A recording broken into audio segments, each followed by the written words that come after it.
Hi, I'm Sally Prosser. Welcome to That Voice podcast. Great to have you here. I believe your voice matters and deserves to be heard. I started this podcast to share free, practical tips to help you speak with more confidence, to grow your business, advance your career, and avoid totally freaking out about public speaking. As a former TV journalist and company spokesperson, qualified speech and drama teacher, TikToker, and general lover of life, I know firsthand about the power of showing up with confidence. Your voice is the soundtrack to your personal brand. Are you ready to turn it up? Woohoo! We are back, baby! Welcome to Season 5 of That Voice podcast, which means it's episode 69. Ooh, a bit saucy. I want to say a huge thank you to those of you who've supported the podcast since the early days. Wow, look how far we've come. And of course, a big welcome to you if it's your first time here. We are kicking things off talking about vocal brand. You would have heard me say in the intro, your voice is the soundtrack to your personal brand. What do I mean by that? What do I mean by brand? Well, last year I found myself being asked to speak on so many podcasts and panels about my personal brand, which led me to Googling what is a personal brand, and I came to realize it was me showing me. That's what resonates, doesn't it? People showing up like real people. Or better still, showing up like themselves. When it comes to your voice, we always sound more real when we feel more aligned to ourselves. This is why I bet you sound more expressive and animated when talking about something you're really passionate about. You know, you're not overthinking, you're not trying to say something in a particular way, it's just flowing from that spring of inspiration. I really believe if you connect with your own voice, you're going to connect with others. Connect with your own voice to connect with others. And working out your vocal brand is really going to help with that. It will also give you your why. It's not, why am I doing this weird thing with my voice? Oh, because Sally said so? No! You'll embody your voice based on a clear code of who you are, what your vocal brand is. And I've been working with clients on this, and I've put together 5 steps to get to know your vocal brand, and I would love to share those with you today. But first, are you sick of getting nervous before speaking? Tired of saying ums and ahs and tripping over your words? Frustrated your voice sounds weak or boring? Imagine being able to confidently speak when called on. Hitting record and not doing 100 takes. Captivating an audience with your voice. Sounds great, right? Then join my 6-week voice makeover. Over 6 weeks, we dive into the fundamental steps you need to make an impact every time you speak. How to hack your mindset, how to tap into your body, control your breathing, literally speak from your heart, form your words and phrases clearly, and top it all off with beautiful expression. To make it happen, join my 6-week voice makeover by heading to my website, sallyprosser.com.au, or just click the link in the show notes. Look forward to seeing you there. So these are 5 steps to help you work out your vocal brand, and you can use them to work out your personal brand as well. I just use them for voice. And step number 1 is reflect. Get to know yourself. Do that inner work. It sounds very deep. Who am I?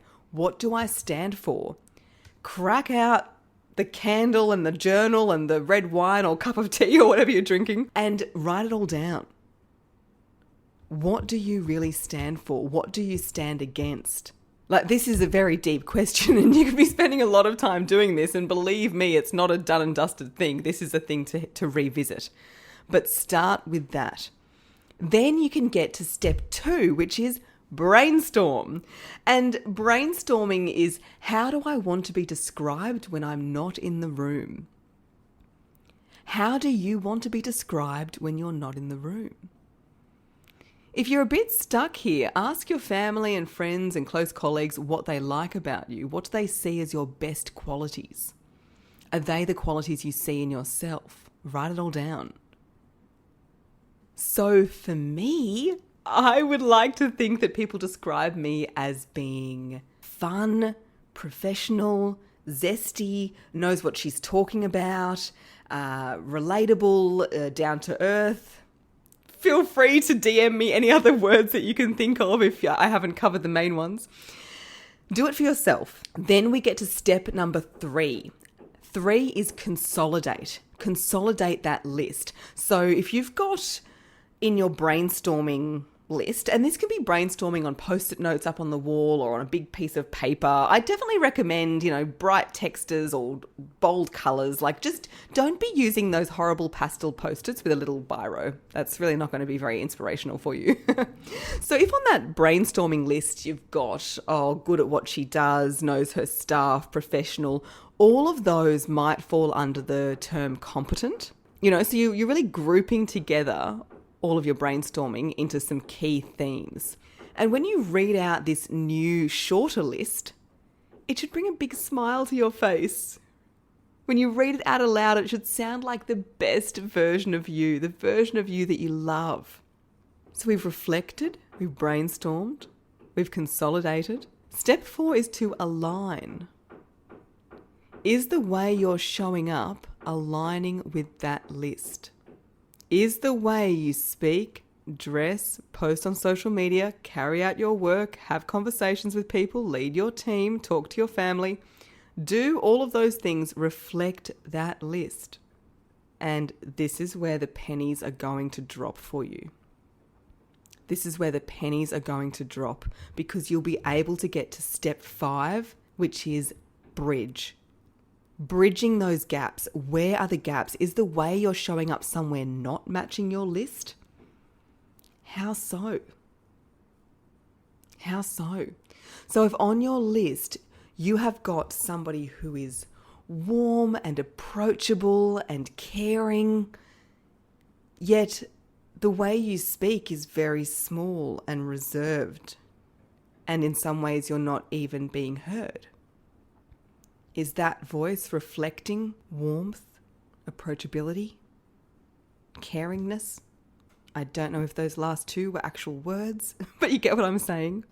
If someone makes a critique, ask yourself, is this a gap between my brand list and the way that I show up? So for example, if somebody says, "Oh, Sal, you're like out there," and they say it in that snide way when they're really having a go, I take no notice at all, because absolutely part of my brand is I am out there. That's on my list. I am Sally Prosser and I'm out there. And if you don't like out there, then, you're not in the right place. And so I just don't even take that as a criticism, because I know that's who I am and it's who I want to be as well.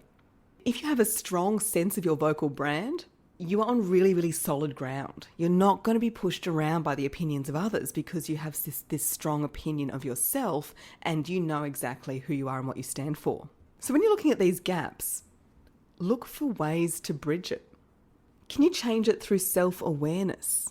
So in your brand, you might say that you are a considerate listener. I know this has been one for me, because I'm an interrupter. I'm getting better at it, but I've always got so much to say. So I've had to look at that and say, well, I'm going to make a conscious effort not to interrupt people. If you can't change through self-awareness, you can ask, can you make a simple change? As a leader, you might want to be patient and present and approachable, yet you are literally running into different meetings all day. And so when you speak, you sound exasperated, rushed, pulled from one place to another. Your voice doesn't demonstrate those qualities of your vocal brand, your personal brand, around being patient and approachable. And so just making sure you get to meetings on time or work out your calendar so you're not rushing from one thing to another will change your voice for those things straight away. Now, the last way to bridge the gap, I'm all for, of course, is, do you need some coaching? Do you need to invest in some training? Your vocal brand list might have had phrases like, they're on top of things, they're competent, they take things in their stride, they're calm. So if you were to then speak at 100 miles an hour when you were speaking to people, that would be a misalignment. You're not going to sound like you're taking things in your stride, like you're calm, like you're competent, like you're on top of things. So working with a coach like myself, we cover this in my 6-week voice makeover, and of course I work one-on-one as well, is we'll go through these strategies to slow down your rate of speech, stretching out the words, taking more pauses, taking longer pauses. What are the ways we can change that habit so your voice can beautifully reflect your vocal brand? So that's what I've got. Step 1, reflect, get to know yourself. Step 2, brainstorm. How do you want to be described when you're not in the room? Step 3, consolidate that list so it's a little bit more manageable. 4, align. Have a look. Is how you're showing up in your conversations aligned with that list? And then step 5 is to bridge. Where are those gaps and how are you going to fix them? If you enjoyed this chat about vocal brand, please let me know. Drop me a message on Instagram. I'm at Sally Prosser Voice. Please feel free to share a story or leave me a review in the Apple Store. That would be much, much appreciated. I am really happy to be back on the podcast waves and look forward to new episodes coming out every Monday. I'll see you next week. Thanks for listening to That Voice Podcast. For episode details straight to your inbox, leave your email at www.thatvoicepodcast.com.